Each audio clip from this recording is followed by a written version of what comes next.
Hello दोस्तों, मैं आपका गाइड, आपका दोस्त अनुराग पांडे और आप देख रहे हैं हमारा यूट्यूब चैनल। आधुनिक भारत का इतिहास चल रहा था। इसमें हमने पिछले वीडियो में आधुनिक भारत के में प्रेस का विकास और इसके बाद हमने पढ़ा था भारतीय राष्ट्रीय कांग्रेस से पहले की संस्थाएं। ठीक है, आज हम देखेंगे भारतीय राष्ट्रीय कांग्रेस। तो वीडियो को लास्ट तक जरूर देखें और चैनल को सब्सक्राइब करना ना भूलें। साथ में वीडियो को लाइक, शेयर, कमेंट ज़रूर करें। ठीक, चलिए शुरू करते हैं आज का वीडियो, जो यूपीएससी, स्टेट पीएससी, लेखपाल, बीईओ, आरओ, यूपीएससी पॉलिसी और अन्य परीक्षाओं के लिए महत्वपूर्ण होगा। शुरू करते हैं आज का वीडियो। चैप्टर है भारतीय राष्ट्रीय कांग्रेस।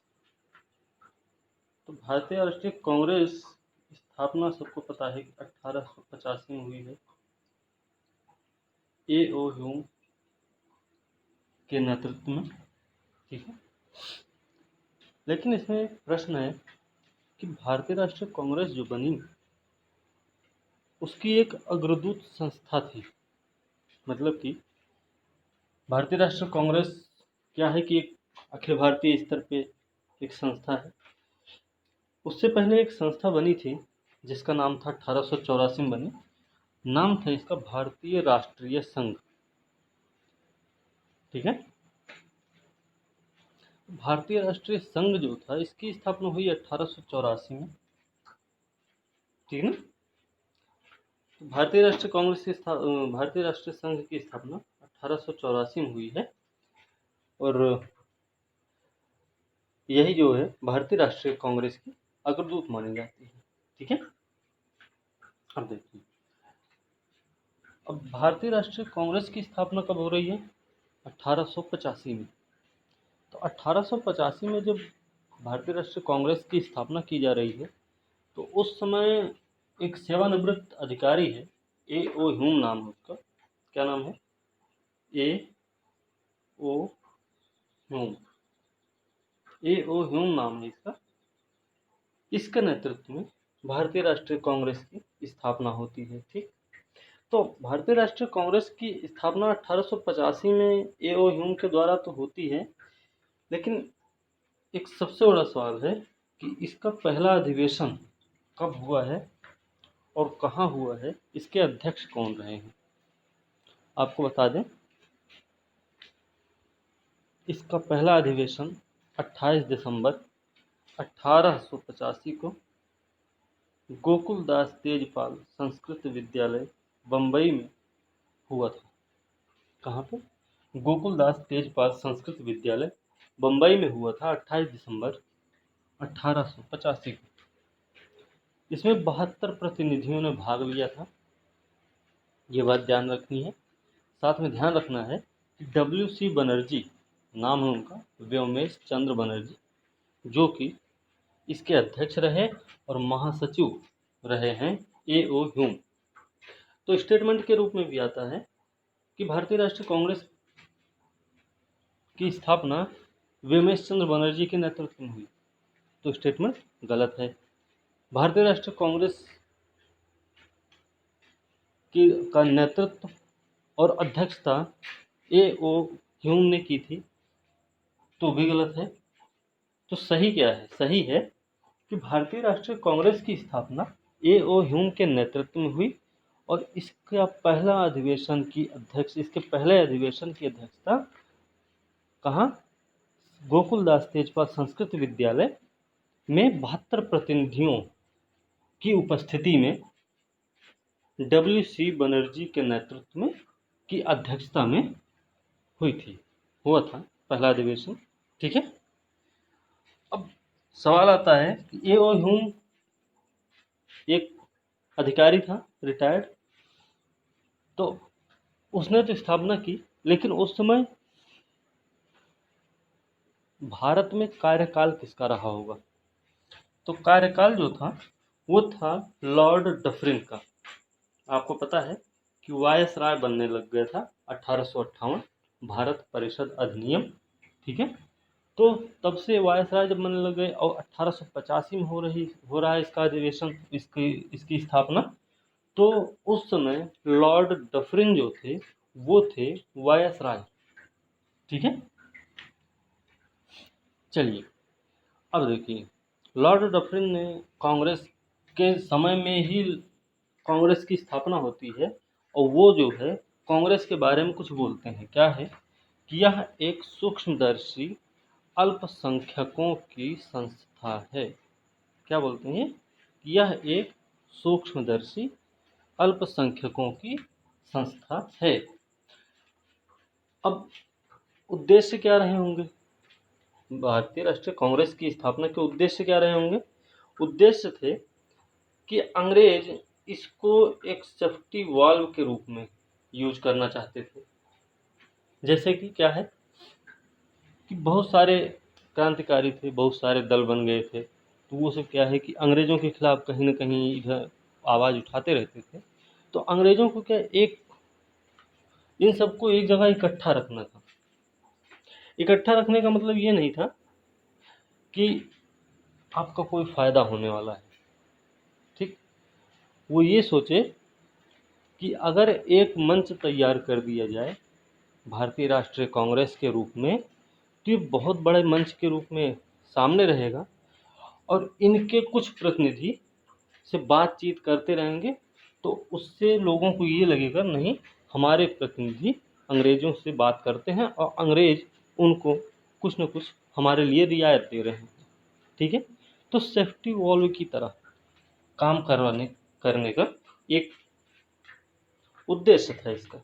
ठीक है, चलिए अब इसमें एक चीज़ ध्यान रखना है कि भारतीय राष्ट्रीय संघ का नाम लिए हैं, तो भारतीय राष्ट्रीय संघ जो है भारतीय राष्ट्रीय कांग्रेस की अग्रदूत रही है। तो भारतीय राष्ट्रीय संघ जो कि भारतीय राष्ट्रीय कांग्रेस की अग्रदूत रही, तो इसका नाम बदला किसने था? ठीक है, तो दादा भाई नौरोजी हैं, दादा भाई नौरोजी। ठीक है, दादा भाई नौरोजी के सुझाव पर क्या किया गया है, भारतीय राष्ट्रीय संघ का नाम बदल दिया गया और उसका नाम रखा गया क्या, भारतीय राष्ट्रीय कांग्रेस। ठीक है, चलिए आगे देखते हैं। फिर उसके बाद क्या है, दूसरे अधिवेशन में आते हैं। तो दूसरे अधिवेशन में अध्यक्षता करते हैं दादा भाई नौरोजी। दूसरे अधिवेशन में की अध्यक्षता कौन करता है? दादा भाई नौरोजी कर रहे हैं और ये हुआ है 1886 में कलकत्ता में। 1886 भारतीय राष्ट्रीय कांग्रेस का दूसरा अधिवेशन कलकत्ता में हुआ, अध्यक्षता की दादा भाई नौरोजी ने। इसमें जो है इंडियन नेशनल कॉन्फ्रेंस, ध्यान रखना है कि दूसरे वाले अधिवेशन में जो कि कलकत्ता में हुआ दादा भाई नौरोजी की अध्यक्षता में, इसमें इंडियन नेशनल कॉन्फ्रेंस का विलय कर लिया गया, इंडियन नेशनल कॉन्फ्रेंस का। ठीक है, ना कि इंडियन नेशनल कांग्रेस का। इंडियन नेशनल कॉन्फ्रेंस मतलब भारतीय राष्ट्रीय संघ जो थी उसका विलय कर लिया गया 1886 के दूसरे अधिवेशन में कलकत्ता वाले में। ठीक, दादा भाई नौरोजी अध्यक्ष थे। अब दादा भाई नौरोजी अध्यक्ष कब कब रहे हैं ये भी थोड़ा ध्यान रखना है। तो दादा भाई नौरोजी कुल मिला के 3 बार अध्यक्ष रहे। कब कब रहे? सबसे पहले तो कलकत्ता में 1886, दूसरी बार 1893 लाहौर में रहे और तीसरी बार फिर कलकत्ता में रहे 1906 में। प्रश्न आता है कि सबसे ज़्यादा बार कांग्रेस की अध्यक्षता किसने की? ठीक है, एक प्रश्न ये भी आता है स्टेटमेंट के रूप में कि सबसे लंबा कार्यकाल जो कि अध्यक्षता भारतीय राष्ट्रीय कांग्रेस की अध्यक्षता का था, तो वो सबसे लंबा कार्यकाल किसका था? ठीक है, इस तरीके से प्रश्न आते हैं। चलिए आगे देखते हैं। अगला है कि पहले मुस्लिम अध्यक्ष रहे हैं बदरुद्दीन तैयब जी, सबको पता होगा।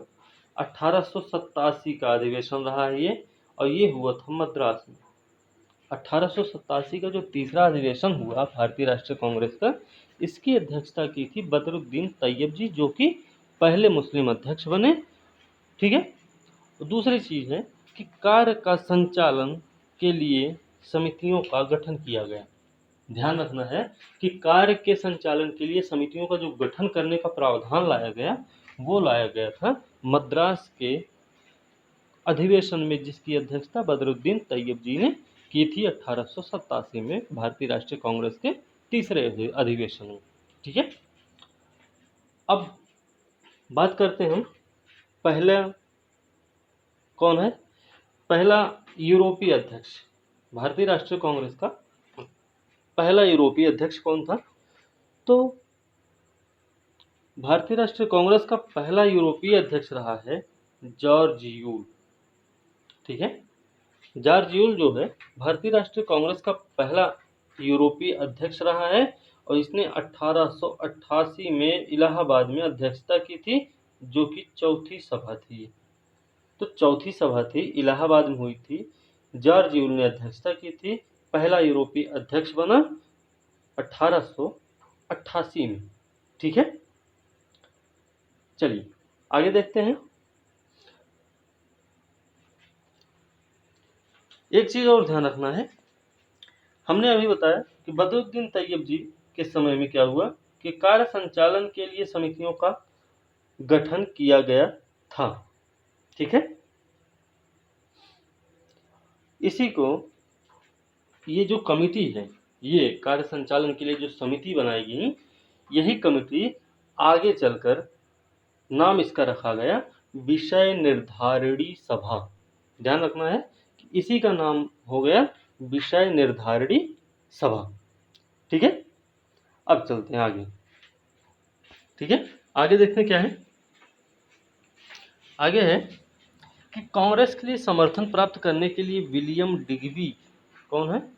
विलियम डिग्बी की अध्यक्षता में 1889 में ब्रिटिश कमेटी का India, British committee of India है का नहीं, ये ऑफ इंडिया है। ठीक है। ब्रिटिश कमेटी ऑफ इंडिया की स्थापना की गई कब? 1889 में। किस लिए की गई? कांग्रेस के लिए समर्थन प्राप्त करना था। और किसने की थी? किसकी अध्यक्षता में की गई? विलियम डिग्बी की अध्यक्षता में की गई थी। और क्या है, ब्रिटिश कमेटी ऑफ इंडिया जो है वो एक समिति है। ब्रिटिश कमेटी ऑफ इंडिया क्या है? यह एक समिति है जो भारतीय मामलों से अंग्रेजों को अवगत कराने के लिए इंडिया नामक साप्ताहिक पत्र भी निकाला था। ठीक है। क्या है ये? इंडियन नेशनल कांग्रेस, भारतीय राष्ट्रीय कांग्रेस की एक समिति है, जिसका क्या है काम कि भारतीय मामलों से अंग्रेजों को अवगत कराने के लिए इसने इंडिया नामक एक साप्ताहिक पत्र का प्रकाशन प्रारंभ किया। ठीक है। 1920 का विशेष अधिवेशन है। 1920 का विशेष अधिवेशन, देखिए दो प्रकार के अधिवेशन होते थे, एक तो होता था वार्षिक और दूसरा था विशेष। वार्षिक का मतलब पता ही है और विशेष का मतलब भी समझ ही रहे होंगे। वार्षिक का मतलब है कि साल भर में एक बार 28 दिसंबर को सब लोग इकट्ठा होंगे, तो होंगे जरूर। ठीक है, कन्फर्म है। विशेष अधिवेशन है कि यह जो है किसी ज़रूरी, कोई ज़रूरी काम है, कोई ज़रूरी प्रस्ताव है, कोई ज़रूरी बात करनी है, तो उसके लिए विशेष अधिवेशन बुलाए जाते थे। ठीक है। तो 1920 का विशेष अधिवेशन बुलाया गया है, अध्यक्षता किए लाला लाजपत राय। ठीक है। तो ध्यान ये भी रखना है, भारतीय राष्ट्रीय कांग्रेस की अध्यक्षता लाला लाजपत राय ने भी की थी, लेकिन अगर बात हो कि भारतीय राष्ट्रीय कांग्रेस के वार्षिक अधिवेशन की अध्यक्षता लाला लाजपत राय ने की थी, तो यह स्टेटमेंट पूरी तरह से गलत हो जाएगा। ठीक है। लेकिन अगर इसमें आ जाए कि कलकत्ता के विशेष अधिवेशन की अध्यक्षता जो कि 1920 में हुई थी, इसकी अध्यक्षता लाला लाजपत राय ने की थी, तो बात सही है। दूसरे हिसाब से कैसे सही होगा कि भारतीय राष्ट्रीय कांग्रेस की अध्यक्षता कलकत्ता में 1920 में लाला लाजपत राय ने की थी। इसमें ना तो विशेष है ना तो वार्षिक है, कुछ भी है, लेकिन है अध्यक्षता तो किए थे।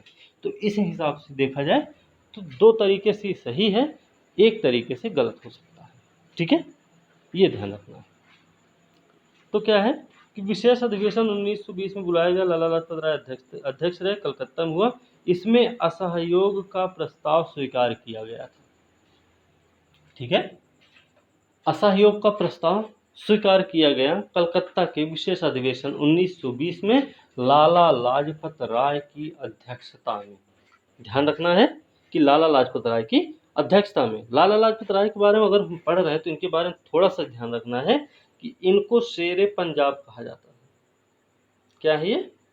शेरे पंजाब। ठीक ना, शेरे पंजाब है ये। और एक चीज ध्यान रखना है कि लाला लाजपत राय, याद होगा कि इन पे लाठियों की मार हुई थी, तो लाठी इन पे जब बरसाए गए तो उसी के दौरान, उसी के बाद इनकी मृत्यु हो जाती है, जिसका बदला कौन लेते हैं? ऊधम सिंह। ठीक है, जिसका बदला कौन ले रहा है? ऊधम सिंह जाके ले लेते हैं। चलिए आगे देखते हैं क्या है। आगे कि थियोसॉफिकल सोसाइटी की प्रधान रही हैं एनी बेसेंट। थियोसॉफिकल सोसाइटी की प्रधान रही हैं एनी बेसेंट। इन्होंने 1916 में होम रूल लीग का गठन किया। 1917 में पहली महिला अध्यक्ष बनी हैं किसकी? कांग्रेस की, कलकत्ता में।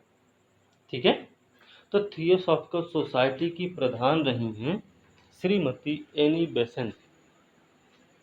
ठीक है, इन्होंने 1916 में होम रूल लीग का गठन किया और 1917 में इन्होंने अध्यक्षता की थी कलकत्ता में किसकी? भारतीय राष्ट्रीय कांग्रेस की, जो कि भारत पहली महिला अध्यक्ष बनी थी। ठीक है, ये बात आपको क्लियर हुई। इसमें दो तरीके के प्रश्न हैं, एक तो ये है यही एनी बेसेंट 1917, दूसरा है 1925 अधिवेशन, कहाँ का? याद होगा, कानपुर।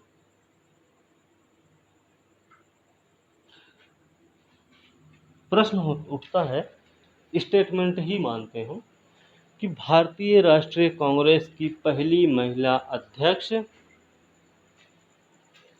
कलकत्ता अधिवेशन 1917 में एनी बेसेंट ने की थी। बात तो सही है, लेकिन अगर यहीं पे आए कि भारतीय राष्ट्रीय कांग्रेस की पहली महिला अध्यक्ष, पहली भारतीय महिला अध्यक्ष की बात अगर आती है, जिसने 1925 के कानपुर अधिवेशन की अध्यक्षता की थी, उनका नाम है सरोजिनी नायडू। तो ये भी बात सही है। ठीक है, तो थोड़ा सा ध्यान रखना कि पहली महिला और पहली भारतीय महिला। ठीक है, चलिए आगे देखते हैं। हमने आपको बताया था, अच्छा 27वां अधिवेशन है, थोड़ा इसको देखें। तो अधिवेशन 1912 में हो रहा है। कहाँ पे हुआ भाई? बांकीपुर है। बांकीपुर कहाँ है? बिहार में। बिहार में बांकीपुर एक जगह है। तो यहाँ पे 27वां अधिवेशन हुआ है 1912 में। इसकी अध्यक्षता की थी R.S. Mudholkar. Are N Mudholkar है ये। इसी में एओ ह्यूम को कांग्रेस का पिता कहा गया था। बीपीएससी वालों के लिए स्पेशल है कि भारतीय राष्ट्रीय कांग्रेस के किस अधिवेशन में एओ ह्यूम को भारतीय राष्ट्रीय कांग्रेस का पिता कहा गया? तो बांकीपुर अधिवेशन। हमारे लिए नॉर्मल है, क्योंकि बांकीपुर अधिवेशन हो या कलकत्ता अधिवेशन हो, इम्पोर्टेंट सभी हैं। ठीक है, हमें नॉर्मल पढ़ना, उनको स्पेशल के तौर पर पढ़ाना होगा। ठीक, ये चीज़ ध्यान रखनी है। तो बांकीपुर के अधिवेशन 1912 में हुआ है, 27वां अधिवेशन है। इसमें एओ ह्यूम को क्या कहा गया भाई? भारतीय राष्ट्रीय कांग्रेस का पिता। अध्यक्षता की थी R.N. मुधोलकर ने। ठीक है, चलिए आगे देखते हैं। हमने बताया है पिछली वीडियो में भी बताया था हमारे ख्याल से कि इससे पहले जब भी बताए हमने बताया था कि 1907 का समय है। 1905 में क्या हुआ है, बंगाल विभाजन हुआ। 1905 के बंगाल विभाजन में नरम दल और गरम दल मिलके काम किए हैं, ठीक है, दोनों ने मिलके काम किया, विरोध किए दोनों लोग।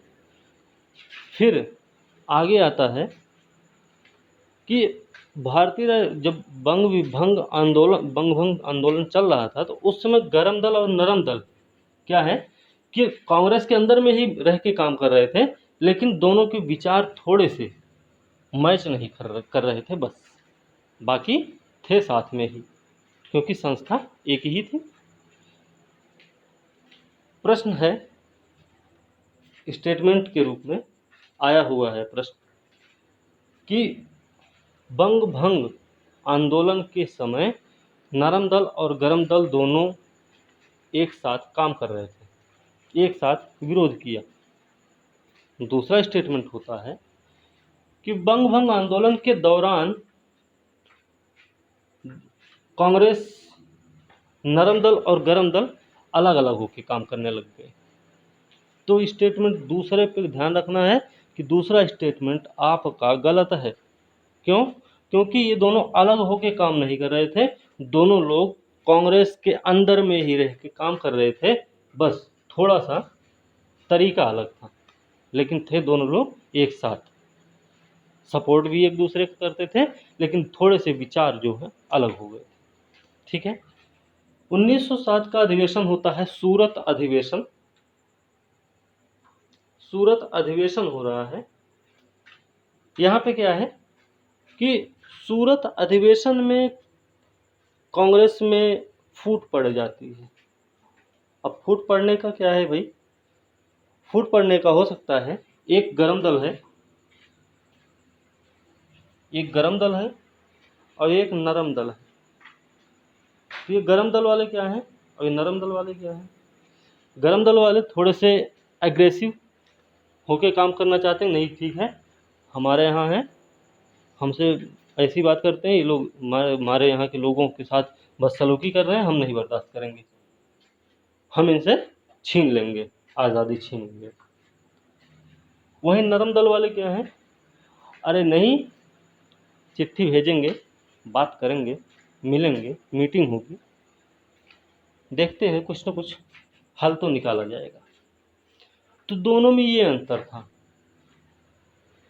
1907 का सूरत अधिवेशन जब होता है तो उसमें बात कहाँ अटकती, बात कहाँ भिड़, ये दोनों कहाँ लड़ जाते हैं, लड़ते हैं अध्यक्षता वाले चुनाव पर, ठीक है। तो अब अध्यक्षता वाले चुनाव पे जब ये दोनों भिड़ जाते हैं तो उसमें क्या होता है कि कांग्रेस में फूट हो जाती है, इसमें नरम दल और गरम दल दोनों अलग अलग हो जाते हैं। नाम सुना होगा आप लोगों ने, गरम दल के रूप में बाल, लाल, पाल, ये तीन लोग हैं। कौन कौन भाई? बाल, लाल, पाल, बीजी तिलक, लाला लाजपत राय, बिपिन चंद्र पाल, तीन लोग हैं ये, ठीक।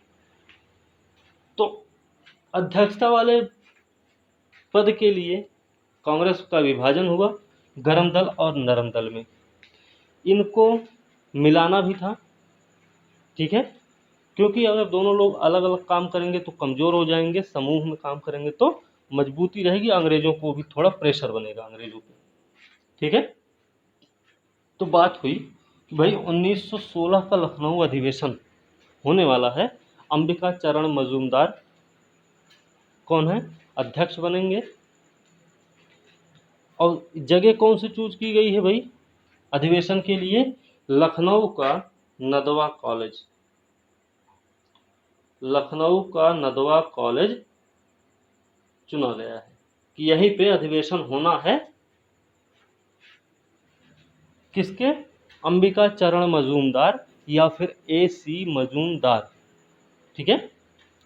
तो 1916 का अधिवेशन होता है लखनऊ में के नदवा कॉलेज में। नदवा कॉलेज अगर लखनऊ के हैं आप तो आपको पता होगा कि गोमती नदी के जस्ट सामने, गोमती नदी के सामने ही है। और आप गए होंगे अगर, तो जब परिवर्तन चौक से पहले, जब आप जैसे आईटी चौराहे लखनऊ यूनिवर्सिटी पार करते हुए आप जाते हैं, तो आपको पुल नहीं पार करना है, ठीक है। लखनऊ यूनिवर्सिटी से आप परिवर्तन चौक की ओर जा रहे हैं तो आपको नदी का पुल नहीं पार करना, उससे पहले ही रोड निकली है। तो वहाँ उधर से जाते हुए वहाँ पे नदवा कॉलेज दिखता है, ठीक है, उधर ही है।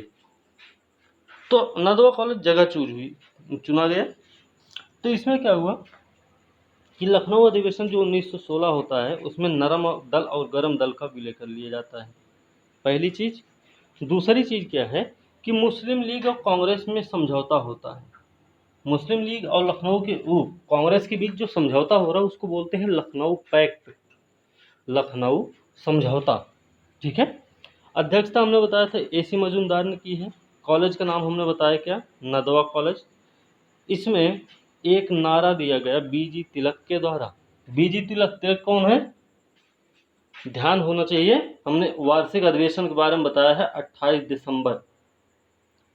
तो भाई तिलक, बीजी तिलक और एनी बेसेंट दोनों के होम रूल लीग की स्थापना हो चुकी थी। हमने ये भी बताया है कि सबसे पहले स्थापना तो हो गई थी होम रूल लीग की बीजी तिलक वाली, ठीक है, लेकिन सबसे पहले जो काम करना शुरू किया वो है एनी बेसेंट की होम रूल लीग ने, और सबसे ज़्यादा क्षेत्र को कवर भी किया था एनी बेसेंट के होम रूल लीग ने, ठीक है। ये चीज़ें ध्यान रखनी, ये चीज़ भूलनी नहीं है, ठीक। अब देखिए, तो इसमें बीजी तिलक ने क्या कहा था, लखनऊ अधिवेशन 1916 में एसी मजूमदार की जो अध्यक्षता में हो रहा है, नदवा कॉलेज में हो रहा है, लखनऊ पैक्ट के नाम से जानते हैं क्योंकि कांग्रेस और मुस्लिम लीग के बीच समझौता हो रहा है, साथ में नरम दल और गरम दल भी मिल रहे हैं। तो इसमें बीजी तिलक ने क्या कहा है कि स्वराज हमारा जन्म सिद्ध अधिकार है और हम इसको लेकर रहेंगे। तो बीजी तिलक मतलब बाल गंगाधर तिलक, तो हमने बताया था गरम दल वाले हैं क्योंकि बाल लाल पाल हमने अभी नाम लिया था, ठीक है। एक चीज़ और, एक प्रश्न आता है स्टेटमेंट के रूप में भी आ सकता है, हो सकता है ऑप्शंस में दे दें। तो होता क्या है कि जैसे जो मुस्लिम लीग और कांग्रेस के बीच समझौता हुआ है उसमें मुख्य भूमिका किसकी रही है, तो मुख्य भूमिका के रूप में होम रूल लीग रही है। अब होम रूल लीग दोनों ही आ जाएंगे उसमें क्योंकि एक से काम नहीं चलने वाला, दोनों होम रूल लीग का उसमें महत्वपूर्ण भूमिका रही है। और साथ में ये भी ध्यान रखना है कि बीजी तिलक और एनी बेसेंट की महत्वपूर्ण भूमिका रही है लखनऊ पैक्ट को कराने में, लखनऊ पैक्ट को सफल बनाने में, ठीक है। चलिए आगे देखते हैं क्या है। एक है संयुक्त भारतीय राजभक्त सभा।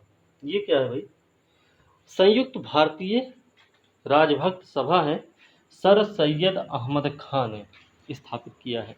सर सैयद अहमद खान ने संयुक्त भारतीय राजभक्त सभा की स्थापना की है, जिसका उद्देश्य है कांग्रेस के प्रचार को निष्फल करना और लोगों को कांग्रेस से दूर करना। सर सैयद अहमद खान याद है, अलीगढ़ यूनिवर्सिटी है, और एक बनारस के राजा, ठीक है ना। चलिए, तो कांग्रेस के प्रचार को निष्फल करना और लोगों को कांग्रेस से दूर कर रखना उद्देश्य था। किसका उद्देश्य था, सर सैयद अहमद खान के द्वारा स्थापित 1888 में संयुक्त भारतीय राजभक्त सभा, ठीक है। बात क्लियर हुई। चलिए आगे भी देखें, आगे देखते हैं। बंबई का गवर्नर है बेलिंगटन, बेलिंगटन है बंबई का गवर्नर। 31वां अधिवेशन हो रहा है, तो जोड़ लीजिए 31वां अधिवेशन कब होगा, 85, 1500, 1516, 31, तो 1916, 1915 का, सॉरी, ठीक है, 16वां अधिवेशन था, ओके। तो 16वां अधिवेशन हुआ, मतलब 31वां अधिवेशन हो रहा है बंबई में 1915 में। इसमें गवर्नर है बंबई का वेलिंगटन, इसने भी भाग लिया था। तो ये भी प्रश्न बनता है, प्रश्न बनता नहीं, बन चुका है पहले भी। ध्यान ये भी रखना है कि बम्बई का गवर्नर है वेलिंगटन, इसने बम्बई के 31वें अधिवेशन जो कांग्रेस का हुआ था 1915 में, उसमें भाग लिया था। ठीक है, बात क्लियर हो गई। आगे है 1924। 1924 है बेलगांव अधिवेशन। क्या है? 1924 का बेलगांव अधिवेशन है। इसकी अध्यक्षता किए थे महात्मा गांधी। महात्मा गांधी बेलगांव अधिवेशन की अध्यक्षता किए थे 1924 में, और यह मात्र एक बार भारतीय राष्ट्रीय कांग्रेस के अध्यक्ष बने बेलगांव अधिवेशन में। ठीक है, तो बेलगांव लॉजिक है कि गांधी जी कुटीर उद्योग को बढ़ावा देने की बात करते थे, गांव को सशक्त बनाने की बात करते थे। ठीक है, तो बेलगांव है, तो बेलगांव में उन्होंने अध्यक्षता की थी। इस तरीके से थोड़ा लॉजिक लगाएं तो हो जाएगा सही। 1924 में किए थे, ये ध्यान रखना है बस। ठीक, 1925 है। देखिए बेलगांव में गांधी जी किए, तो गांधी जी के एक समर्थक है कौन? सरोजनी नायडू। तो अगला अधिवेशन कौन करने वाली है? सरोजनी नायडू करेंगी। कहाँ पे करेंगी? कानपुर में करेंगी, क्योंकि इससे पहले वाला हुआ बेलगांव, हमारे हिसाब से मध्य प्रदेश में पड़ता है बेलगांव। ठीक है, तो अब यूपी में होने वाला है। तो यूपी में कहाँ भाई? कानपुर में हो रहा है। 1925 में सरोजनी नायडू रही हैं इसकी अध्यक्ष रही, और पहली भारतीय महिला अध्यक्ष रही हैं सरोजनी नायडू 1925 कानपुर अधिवेशन में। ठीक है, अब इनके बारे में, सरोजनी नायडू के बारे में एक चीज ध्यान ये रखना है। पहली बात तो उत्तर प्रदेश की पहली महिला राज्यपाल हुई है। ठीक है, उत्तर प्रदेश की पहली महिला राज्यपाल सरोजनी नायडू हुई। साथ में कवयित्री हैं ये, कवयित्री। हिंदी भी सही रखनी है, क्योंकि सीसेट में हिंदी भी थोड़ी बहुत आती है, यूपी पीसीएस वाले भी। ठीक है, बाकी और सारी परीक्षाएं देते हैं उसमें भी हिंदी आता है थोड़ा बहुत। तो कवयित्री बोलते हैं उनको। वो कवयित्री थी, प्रख्यात कवयित्री, और राष्ट्रवादी नेता भी थी। ये भी चीज आपको ध्यान रखना है। तो प्रख्यात कवयित्री और राष्ट्रवादी नेता थी, साथ में उत्तर प्रदेश की पहली महिला राज्यपाल भी रही है। ठीक है, चलिए आगे देखें। आगे है कि जवाहरलाल नेहरू के बारे में बात हो रही है। पंडित जवाहरलाल नेहरू। तो पंडित जवाहरलाल नेहरू ने अध्यक्षता की है, कब की? किसकी? कांग्रेस की। कितनी बार किए हैं? 3 बार। चलिए, तो 3 बार इन्होंने अध्यक्षता की है। एक तो किए 1929 में, दूसरा 36, तीसरा 37। 29, 36 और 37 की अध्यक्षता किए थे पंडित जवाहरलाल नेहरू। 29 का अधिवेशन हुआ था लाहौर में, जहां पे पूर्ण स्वराज की मांग को स्वीकार किया गया था। आपको पता होगा, आप पढ़े भी होंगे कि लाहौर का अधिवेशन जो होता है 1929 का 28 दिसंबर 1929 को लाहौर अधिवेशन हो रहा है। तो इसमें पूर्ण स्वराज की मांग को एक्सेप्ट किया गया, स्वीकार किया गया है, प्रस्ताव को माना गया। दूसरी चीज है जो 26 जनवरी 1949, ये 26 जनवरी 1950 को संविधान लागू किया गया। तो हमारे इतिहास में उसका एक विशेष महत्व है कि 26 जनवरी के दिन क्या हुआ था? ठीक है, रावी नदी के तट पे नेहरू जी ने 1930 में झंडा फहरा के पहला अपना क्या पूर्ण स्वराज दिवस मनाया था। ठीक है, ये इतिहास है इसका, इतना ध्यान रखना है। ठीक, दूसरा 1936 का जो लखनऊ अधिवेशन हुआ है, इसमें समाजवाद को भारतीय समस्या को हल करने की कुंजी कहा था। किसने? पंडित जवाहरलाल नेहरू जी ने। तो नेहरू जी ने क्या कहा था लखनऊ अधिवेशन 1936 में कि समाजवाद जो है वो भारतीय समस्या को हल करने की एक चाबी है। ठीक है, वो ताले वाली चाबी नहीं, हो सकता है वो ताले वाली चाबी ही हो। ठीक है, चलिए 1937 फैजपुर अधिवेशन की अध्यक्षता भी पंडित जवाहरलाल नेहरू ने की थी। अगला अधिवेशन है हरिपुरा अधिवेशन। हरिपुरा अधिवेशन हो रहा है 1938 में। 1938 का जो हरिपुरा अधिवेशन हो रहा है, इसकी अध्यक्षता किए थे सुभाष चंद्र बोस। सुभाष चंद्र बोस ने 1938 के हरिपुरा अधिवेशन की अध्यक्षता की थी। ध्यान ये रखना है कि अगली वाली जो अध्यक्षता होने वाली थी, त्रिपुरी संकट के नाम से हम जानते हैं, सुने होंगे। तो त्रिपुरी संकट आता है 1939 में। क्यों आता है भाई? 1939 में पट्टाभी सीतारमैया और कौन, सुभाष चंद्र बोस, दो लोग अध्यक्ष पद के लिए चुनाव लड़ते हैं। पट्टाभी सीतारमैया की हार होती है और सुभाष चंद्र बोस जीत जाते हैं। उसमें गांधी जी के सम्मान के लिए सुभाष चंद्र बोस ने क्या किया, अध्यक्ष के पद से त्यागपत्र दिया और 1939 में ही उन्होंने फॉरवर्ड ब्लॉक की स्थापना की थी। ध्यान रखना, अध्यक्ष का त्यागपत्र देने के बाद उन्होंने फॉरवर्ड ब्लॉक की स्थापना की थी। ठीक है, ये चीज ध्यान रखना है। चलिए, सबसे लंबा कार्यकाल है मौलाना आजाद का। ठीक है, मौलाना आजाद का सबसे लंबा कार्यकाल रहा है अध्यक्ष वाला, कांग्रेस की अध्यक्षता के लिए। क्यों क्यों रहा है? क्योंकि एक तो टाइम क्या चल रहा है, 1939 से 1945 तक विश्व युद्ध चल रहा, दूसरा, और इसके बीच में अध्यक्ष ये अधिवेशन नहीं हुए हैं अभी।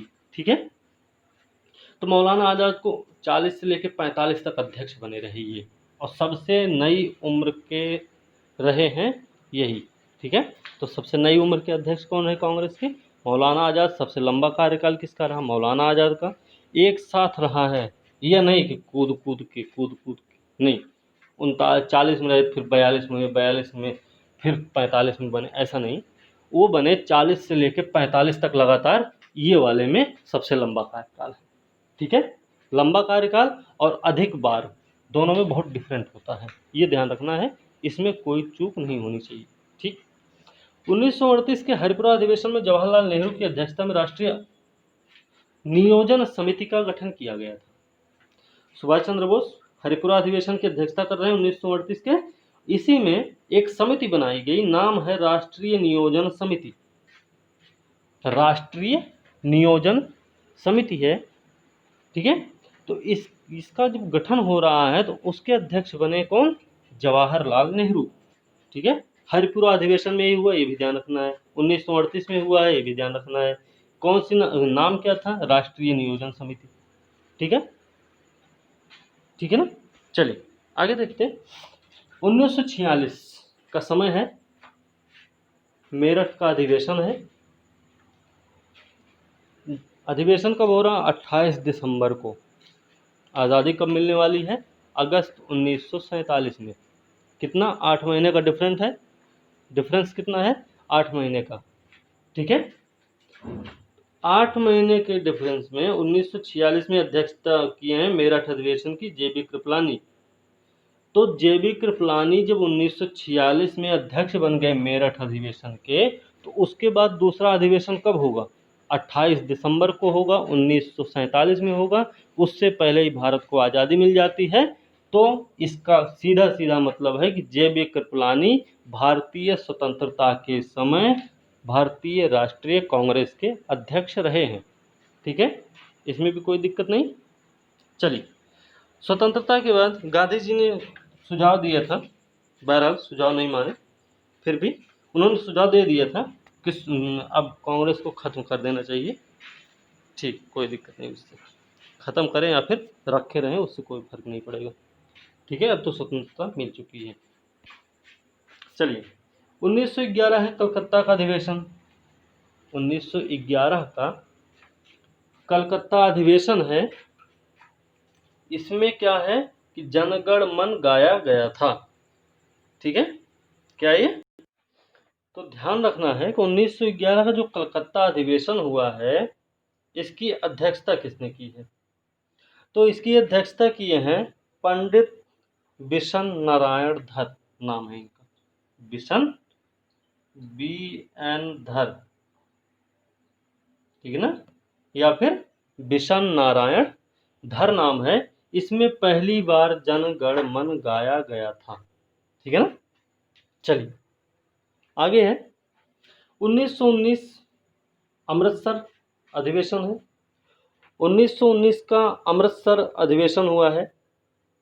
इसकी अध्यक्षता किसने की थी? 1919 के अमृतसर अधिवेशन की अध्यक्षता की थी मोतीलाल नेहरू ने। ठीक है। तो 1919 के अमृतसर अधिवेशन की अध्यक्षता मोतीलाल नेहरू ने की थी। इसी में अंतिम रूप से बीजी तिलक शामिल हुए थे। पता याद होना चाहिए कि बीजी तिलक की मृत्यु 1920 में हुई थी, अगस्त में। ठीक है, जब तिलक कोष बनाया गया था। याद होगा कि 1 या 2 अगस्त को इनकी मृत्यु हुई थी। 8 या 9 अगस्त 1920 से असहयोग आंदोलन शुरू होने वाला था हमारे यहाँ। और क्या किया गया था? तिलक कोष बनाया गया था। ठीक है, और जिसका रिकॉर्ड रहा है। ठीक है ना। उसमें बहुत सारे लोगों ने सहयोग दिया। गांव की महिलाओं ने भी बहुत सहयोग दिया उसमें, अपने जेवर, पैसे, सब कुछ दिए उन लोगों ने। ठीक है, थोड़ा सा इतिहास पढ़ने में उनको भी याद करना जरूरी है, जिन्होंने अपना थोड़ा बहुत ही सही लेकिन योगदान जरूर दिया था। ठीक है ना। चलिए, तो भाई अमृतसर अधिवेशन अध्यक्षता की मोतीलाल नेहरू ने, और इसमें अंतिम रूप से शामिल हुए थे बीजी तिलक। ठीक है, हमने बताया था कि 1920 का कलकत्ता अधिवेशन हुआ है, और वो कौन सा अधिवेशन है? 36वां अधिवेशन, ये विशेष अधिवेशन रहा है कलकत्ता वाला। लाला लाजपत राय की अध्यक्षता रही है यहीं पे। असहयोग आंदोलन का प्रस्ताव पास किया गया था। ठीक है, तो अगस्त में ही शुरू हुआ, तो अगस्त में ही विशेष अधिवेशन बुलाया गया रहा होगा। ठीक है ना। चलिए, ये चीज आप ध्यान रखना है आपको। फिर 1920 का कुछ चीजें हैं जो इसमें नहीं दी गई, थोड़ा ध्यान रखना है। तो 1920 का नागपुर अधिवेशन होता है। 1920 का नागपुर अधिवेशन है। ये क्यों प्रसिद्ध है भाई? ये प्रसिद्ध है इसलिए कि कांग्रेस संविधान में परिवर्तन किया गया है। कांग्रेस संविधान में क्या किया गया? संविधान में परिवर्तन किया गया। ये अपना संविधान नहीं, कांग्रेस का संविधान। कैसे? कि सदस्यता लेने के जो तरीके रहे, जो शर्तें रही हैं, उनमें थोड़ा सा बदलाव किया गया है। गांधी जी भी आ चुके हैं, अब इसमें थोड़ा सा बदलाव करना है, ताकि अगर उनकी फीस कम होगी, उनकी शर्तें थोड़ी सी नॉर्मल रहेंगी, तो ज़्यादा से ज़्यादा लोग इसमें भाग ले पाएंगे। ठीक है, ये बात ध्यान रखनी है। तो कांग्रेस संविधान में परिवर्तन किया गया नागपुर अधिवेशन में 1920 में। इसके अध्यक्ष रहे हैं सी.वी. राघवाचार्य। कौन है? सी.वी. राघवाचार्य अध्यक्ष रहे 1920 में। ठीक है, चलिए आगे भी देख लें। एक है, इंपॉर्टेंट है, आसाम की 1926 है, गुवाहाटी। 1926 में गुवाहाटी में सम्मेलन होता है, और ये है 42वां अधिवेशन। इसमें क्या हुआ? एस श्रीनिवास अयंगार थे। एस श्रीनिवास